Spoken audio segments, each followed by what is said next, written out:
today. Let's install the LibreOffice suite of software on Ubuntu 20.04. So I have some need of preparing few Word and PPTs.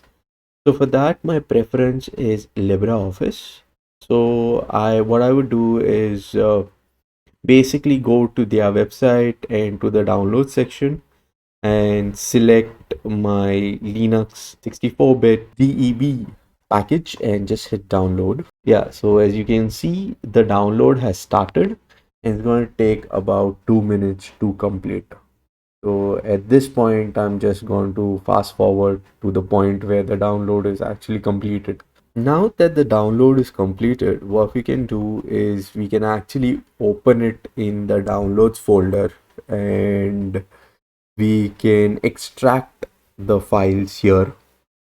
Basically, this contains all the uh, DEB files for us that we need to install to get all the tools like Excel, Word, PowerPoint.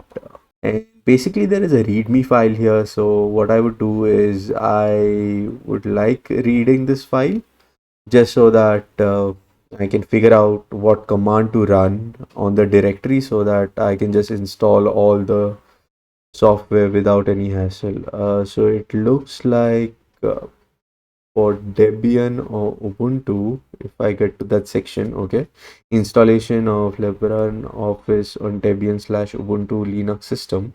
These are the steps, and it looks like this is the command that I have to run in the location of the DEB files where they are present. So I can copy that command, I can close it, I can go one level back to the files. I can see open in terminal here. So it opens at this location and I can just paste the command and hit enter. Give it my password. And at this point, it's just going to take some time and going to install all the required packages that are in this directory. It looks like the installation of the LibreOffice suite is actually completed. So let's just go and let's just check it all at once. And it looks like Excel, PowerPoint, and Word did get installed along with some additional programs. So yes, that's about it on installation of LibreOffice.